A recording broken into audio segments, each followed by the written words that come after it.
It was my wife who suggested roleplay, despite what she may say elsewhere. You'll just have to decide who you think is being honest. When she first suggested acting out roles, I was hoping for pigtails and pleated skirts, but I should have figured it wouldn't be like that.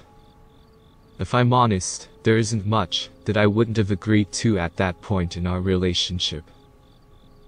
Things weren't bad, but, well, they weren't good either.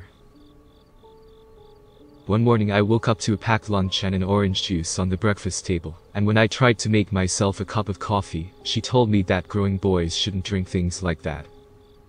I typically skipped breakfast and headed right out the door each morning, but the way she sat there looking at me made me feel like I was missing something.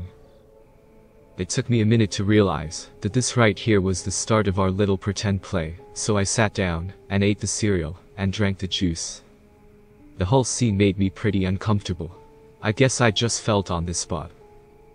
Sounds weird, but I've always had a bit of a thing about people cooking for me.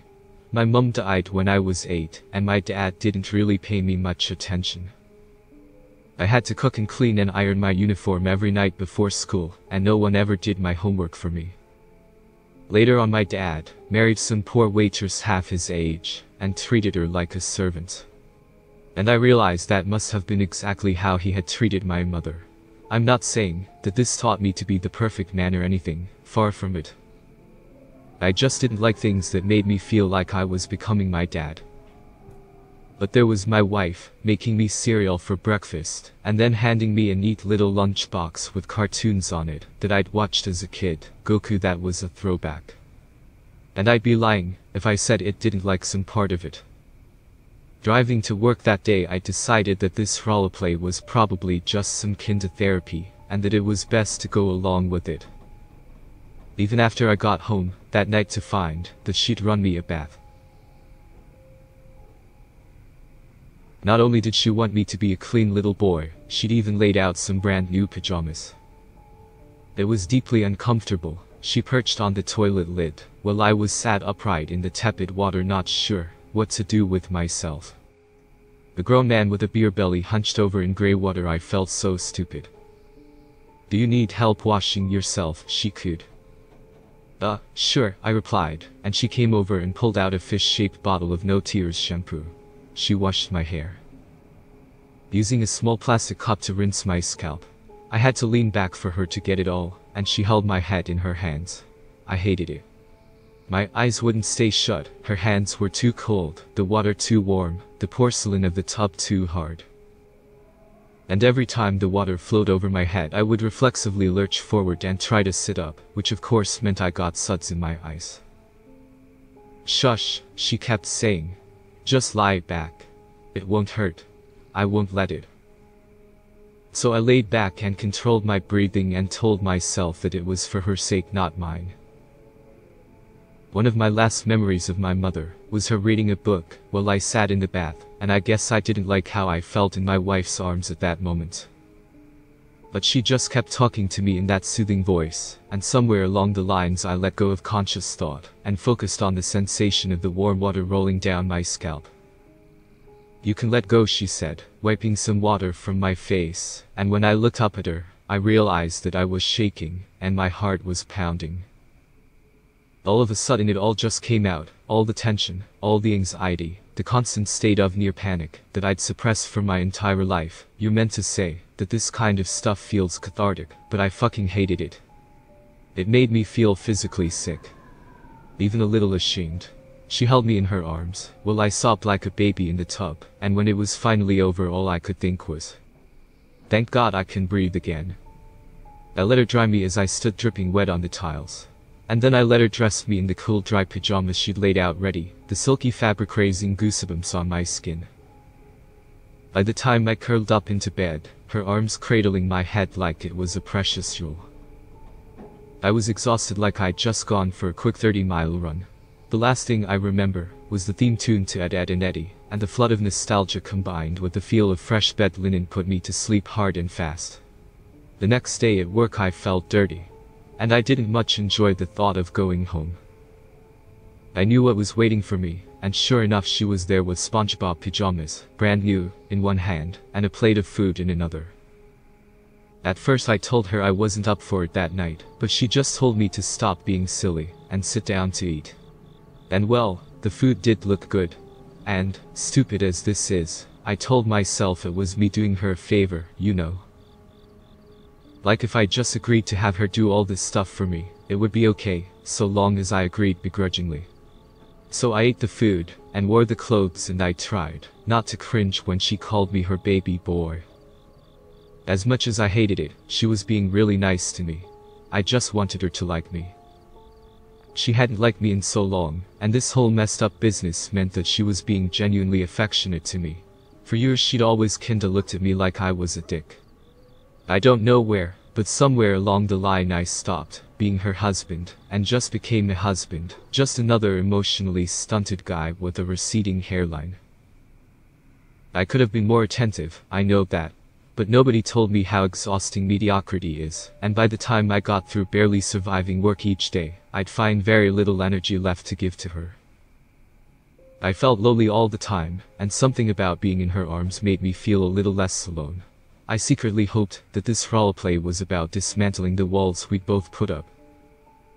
It wasn't on my terms, I would have picked literally anything else. But hey, when is life ever fully on anyone's terms?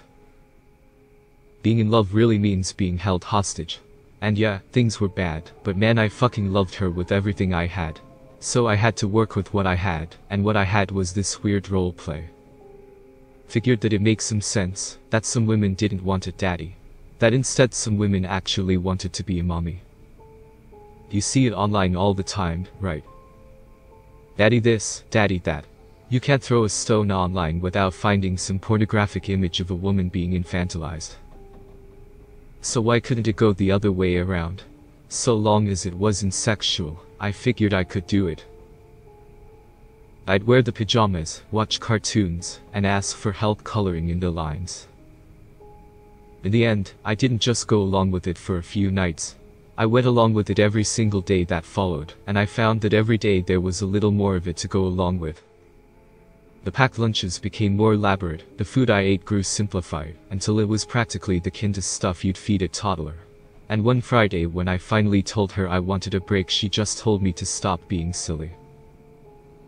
She used that phrase a lot during the roleplay, and this is going to sound fucking stupid, but she made me feel silly when she said it. Her voice immediately made me feel small and ashamed, just like I had in the bath, and before I even realized I was doing it. I was sliding the pajamas on and booting up my Xbox while she messed around in the kitchen.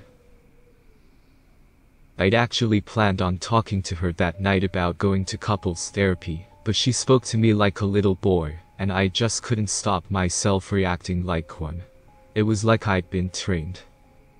That weekend I listened to her tell me stories as I sat on the counter kicking my legs, and I think I felt something die inside me. On some level I have to take some responsibility. I ate the food I wanted to eat, and when she asked if there was anything I wanted, I always had something to say. I watched the TV I wanted to and wore the clothes she put out for me, and pretty soon I got used to not thinking about those things. Pretty soon every single day was spent with her. Some nights were movie nights and we'd watch her favorite films, while she told me all about the memories she had of first watching them. Some nights were mommy nights where she'd sit and drink wine and watch her own shows while I played games. We made forts out of cushions, camped in the backyard, played cowboy and Indian using Nerf guns, and chased each other round the house for hours at a time, doing hide and seek, or some homebrew version of tag. If I had to describe this time, it was like being in a waiting room, only I didn't have a number or a clock or any way of knowing how much time has passed. The only way I could even tell that time was passing was that I lost weight. In fact, I lost a lot of weight. My wedding ring slipped right off my finger one day, and where it went after that, I'll never know. I still don't understand this part of it, but I remember that I just kept getting thinner. For about 3 weeks I fell ill with some stomach bug. And I spent my days in bed watching telly while she checked my temperature and fed me chicken soup. And by the time I came out of it, I was wearing a child's large set of pajamas. I mean, how does that even work, right? I started the year weighing 120 kilograms. In the end I got down to 45. Not only that, but my hair started getting thin and downy, and I couldn't even remember when I'd last needed a shave. I asked her about this one day, and she played it dumb, like she didn't know what was happening to me. But out of the two of us, she must have known because it was literally right in front of her eyes. I was changing. She recommended that I stay home until I felt 100% myself again, which of course meant that I never went back to work because I never ever felt like myself a guy.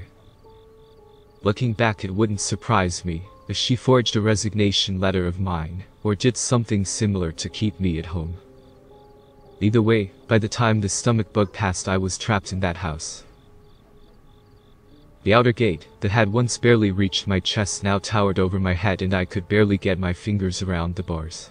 It wasn't a new gate, or at least I didn't think it was. It was just somehow taller than me all of a sudden. Things stopped making sense around this time, and looking back it's hard to disentangle certain memories and ideas. I don't even remember the crib arriving. It was just there one day, along with a whole new room in the house that physically shouldn't have been there.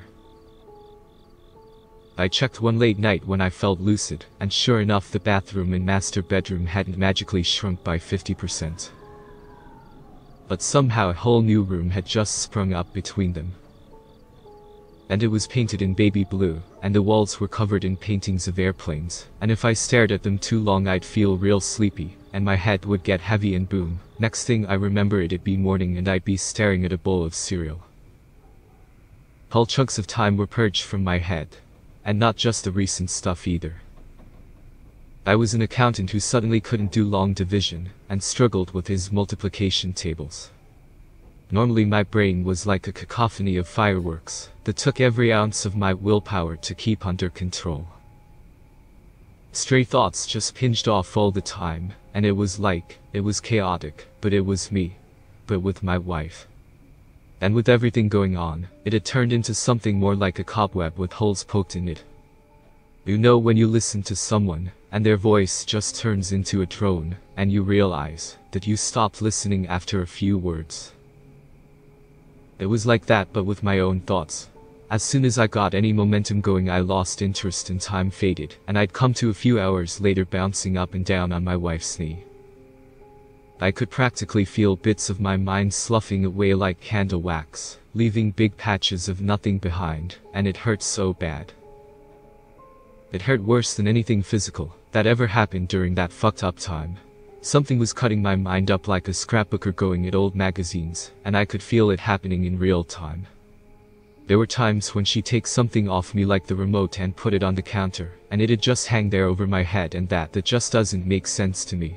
And the harder I concentrate to try and figure that out, the more it feels like staring right at the sun. And it wasn't just me. There were a couple of moments when she'd look at me, and I wouldn't see my wife. Actually, that's not right. She was my wife. Absolutely 100% my wife. She just had an extra 2 pairs of limbs and...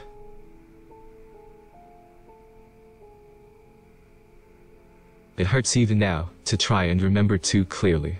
What I do know was that as time went on I felt less like precious cargo, and more like a leaden weight she had to lug from place to place. Some nights I'd wake up, and spot her stood in my doorway looking at me, and the expression on her face. Holy shit, it was murderous. I'd have to lie there and pretend for hours that I was snoring gently because on some level I just knew it'd be bad news. The time we spent together started to change, and more often than not I'd try to stay out in the garden and play with toys. Only I wasn't really playing. I was just pretending, hoping that if my performance was good then she wouldn't get any more irritated with me. Without knowing when, why, or how, rules were introduced. I'd go to do something like make myself a drink and stop, hand frozen halfway to an empty glass, and remember that I wasn't allowed to get glasses out of the cupboard by myself. I didn't know how I knew that. I just knew it. I wasn't allowed to play games past 7. I wasn't allowed to get my own snacks. I wasn't allowed in the garden without telling her where I was going. And if I broke these rules. One time I threw a ball and broke a window, and she exploded out of that screen door like a fucking bull. It felt so wrong to feel scared of her. She was meant to be looking after me. Those were the roles we were meant to be playing. But she grabbed my arm, and pulled it so hard it popped right out the socket, and I begged for the game to stop, but nothing I said could snap us out of these fucked up roles we'd made. She dragged me into the house, and I passed out around about the time my head bounced off the third step on our porch. When I woke up I was sat in a high chair and strapped in real good. Something hurt but I ignored it. All I wanted was for this pissed off woman to love me again. I was so terrified I would have done anything she asked. She was the only thing I had to keep me safe in the world, and my head was full of all the amazing stuff she did for me. The food, the gifts, the movies, the clothes, the bathing. I could see how tired she was. It was me making her that tired. So I cried and I sobbed, and I said sorry so often my throat got sticky and dry, and I started to heave. When her terrible frown finally broke, she ran towards me with her arms wide open, and pulled me out of that chair. She told me to never make her hurt me again, saying it over and over again as she sat me down on the sofa and rolled up my pajamas to show me my chubby legs. Something was jutting out of the skin, and before I could figure out what it was, she pinched it with her finger and thumb, and drew it out in one long motion. It was a needle, a little sewing needle that had been slid painfully into the thick fatty muscle of my thigh. There have to be rules, she said. And there have to be consequences. But don't worry, I want you to know it hurts me just as much as it hurts you. We both suffer when you break the rules. I want you to know that you don't just hurt yourself, you hurt me. I watched as she placed the bloody needle on her tongue and swallowed it. When the doorbell rang I was looking at the diapers around my waist. I didn't know when or how they had gotten there, and weirdly I remembered thinking the exact same thing that morning. And the morning before that. The longer I thought about it, the harder it was for me to remember when I'd last actually used a toilet. The realization horrified me. Some of the memories flashing into my head, it was like I was experiencing them for the first time all over.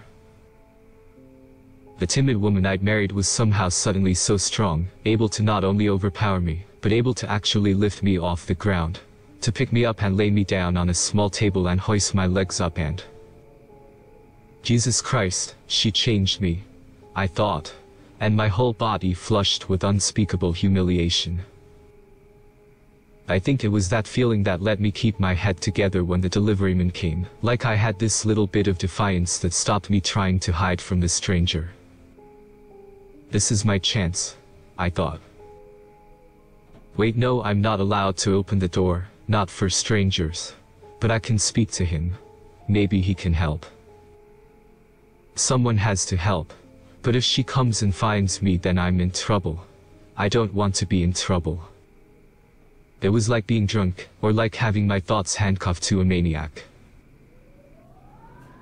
I had to fight every step of the way to stay a man, and not a child, and I pulled at the handle eager to get some perspective on what was happening to me. Only I never got to even see the guy because that was when the bathroom door slammed shut. She's coming. And I knew that, if she found me then I'd get one hell of a punishment.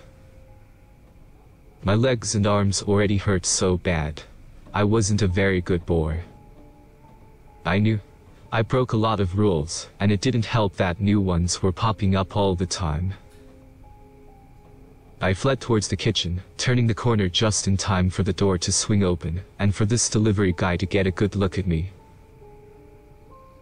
I briefly turned to face him, and the way he reacted to the sight of me, I expected to feel embarrassed, but I just felt scared.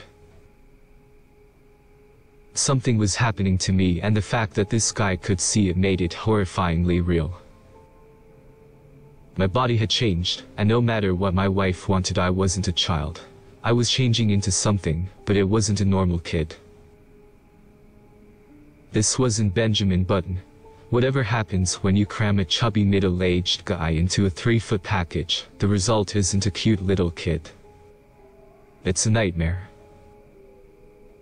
I ran crying from the look in his eye and got as far as the garden, when I heard my wife thunder into his living room.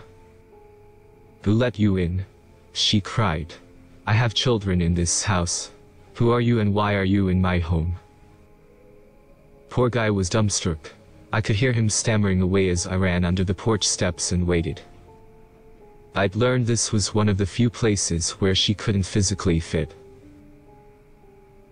The few times I'd hidden under there, she'd had to calm herself down, and that made things a little easier on me.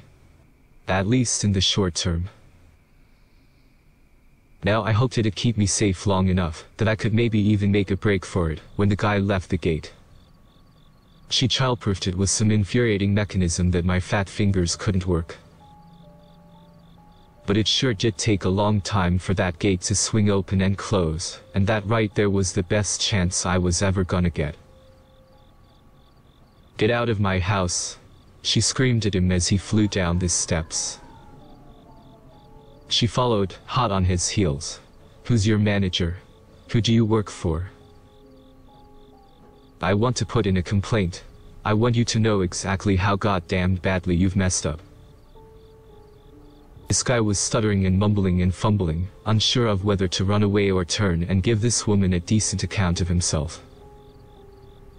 I hoped he would leave. I was hidden so well, and if he opened that gate, then I would finally have a chance to get the hell away from this living nightmare. This guy was still trying to answer when my wife stepped down onto the path and turned to me slyly, raising one eyebrow right in my direction, where I thought I was hidden. Jesus Christ, the terror I felt. I pissed myself. I thought I'd got one over on her, but she knew the whole time and she had something planned.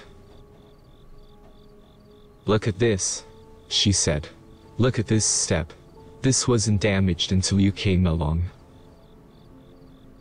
The guy looked confused as hell, and I couldn't blame him. He'd been bombarded with conflicting complaints. It was like he was grasping at air to understand everything he'd seen. It wasn't just my wife going off at him. It was the memory of what he'd seen. It was the memory of me. Bent down to take a look, and my wife encouraged him to get closer. I wondered why she was making him get so close to my hiding spot. Did she want to humiliate me? Did she want to parade the little freak around? I thought she must have known how much my body upset me, and she was going to use that fact to torture me a little bit. But it was nothing that tame. Without warning, his face slammed into the middle step, his head bouncing off like a coconut. Only she was there ready to catch it, and before either one of us could figure it out, she had shoved his head right back against the wooden step. He started to swear, then shout, then cry, and then finally he screamed. And screamed. And screamed. It lasted so long. She never stopped pushing, and somehow, impossibly, he started to give way. The sides of his skull started to crumple, his eyes bulged, his teeth popped out and fell to the floor like coins from a slot machine. I had to pull my legs up just to keep them from landing on my bare feet. I had front row seats to the worst fucking horror show I could ever think of, watching that guy get scalped in slow motion. Only it didn't stop at his head. She kept pushing until his shoulders started to pop and crack. Arms bent backwards, bones snapped, muscle and skin were peeled off with a sound like Velcro. In the end, he poured out of that little 6-inch gap, and fell onto the floor in a quivering pile of skin and flesh. The only thing left on the other side was my wife's face staring at me through the gore-coated wood. "Come on," she grinned. "Put your new toy away. I'll make you some lunch." I was sitting outside pretending to watch the clouds go by, aware that she was behind the kitchen window and pretending to wash dishes. He was looking right at me, even if I couldn't see her. I'd watched her clean that guy up, watched her dump him in an old compost pile round back. He wasn't the only one down there. I saw all my old clothes, my laptop, my phone, my keys, my mail, everything that used to be me, and I'm not just talking about things. I'd never really thought of it much, but I'd shrunk and changed, and I guess all that meat and bone and fat had to go somewhere. I just hadn't realized that she tied it up in dripping bed sheets and plopped it at the farthest point in our yard. I don't know how to explain it. Couldn't even begin to tell you how it feels to grieve your own body like that. Whatever defiance I had was gone, especially after seeing what she did to that delivery guy. Coming to terms with who, or rather what I was, meant that I lost all desire to escape. I would have tried to overdose, if it wasn't against the rules for me to go anywhere near the medicine cabinet. I ran a thumb across the purple and yellow flesh of my thigh, the skin riddled with 1,000 infected puncture marks. Can't break the rules, I thought.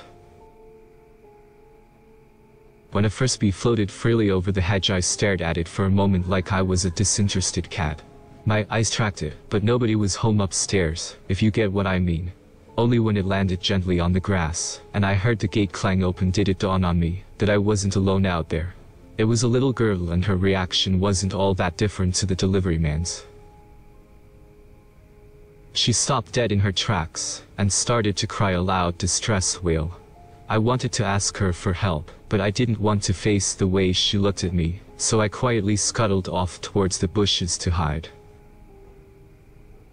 Or at least I started to. That was when I heard the screen door bang, and my wife came down the steps with a big smile on her face. "It's okay," she cooed, reaching out to hold the girl. Only our visitor couldn't see the kitchen knife my wife clutched behind her. "I won't let anyone ever hurt you." When she started walking towards our kitchen door, something broke. I felt a special kind of hatred burn inside me. It wasn't a defiance so much as pure spite. The kind of feeling that'd make you scream "I hate you" over and over at your parents, just to see them hurt. It sounds stupid, but as much as part of me wanted to keep that little girl safe, another part of me was just plain old jealous. After everything my wife had done to me, I couldn't bear the thought of her bringing another child into the house. I started to run towards the two of them, and my wife, spotting me, hoisted the girl up into her arms. Only that slowed her down so much that I reached them both before she'd even got up the first step. I tried to grab the girl's coat when I jumped, but wound up grabbing a fistful of hair. Everything that happened next was a jumble, but my wife slashed my arm and wrist with that big knife of hers, and I pulled so hard on the poor girl's head that a load of her hair came free in my arm. In the end, though, I think it helped, because this girl started screaming like hell, and when she got a good look at me, that was when the fear really kicked in, and she started wriggling and kicking and punching. And my wife, who really wasn't ready for just how hard it can be to keep a hold of a pissed-off kid, ended up dropping the little girl. Once her feet were on the ground, that kid just zipped right out of there, and I did everything I could to keep my wife away from her. It wasn't a whole lot, but I think it helped. I think between the way my messed up appearance got the girl running, and the way I managed to hold onto my wife's legs for long enough to trip her up a little, I think I saved that kid. Looking back on everything that my wife cost me, I guess that was one of the few little victories I ever had. As soon as the gate clanged shut, all that feeling of triumph dribbled away. I crawled back towards the porch steps as quick as I could, and the best way to describe it is that, even though I wasn't looking at her, when my wife's eyes found me, I could feel them. Her rage, it must be what it's like to stand next to radioactive waste. I swore my shadow got darker, and the ground got a little hotter. And the noises I heard, they didn't sound like they came from an upset woman. Not sure what they sounded like really, except maybe a strange kinda clicking. When I finally got under the house and turned, I saw that she looked big enough to crush a man like a bug. I don't know how to describe it, except it was a little like looking at something with 3D glasses, or the way your eyes feel funny just before a big migraine, I guess. For just a second I saw her as something that wasn't human, but the part that really hurts my head is that she never changed. It was the same entity I'd married on the altar, only now I got the same feeling I did looking at dead spiders or leathery roadkill. She'd never really been human, had she? And with my memory shot to shit, I wasn't even willing to bet that I'd even married this thing. You read about those parasites that lay eggs in their hosts? Looking at her as she scuttled towards me, yeah, I got the sense that's what she was. Some kinda parasite. She stopped just a few inches from the steps, her face peering at me through the gaps. She blinked with a third set of eyelids, and smiled so white her skin started to lose its color and break. "I will drown you in my womb," she said, as calmly as she would ask if I wanted cut up hot dogs in my spaghetti. I believed her.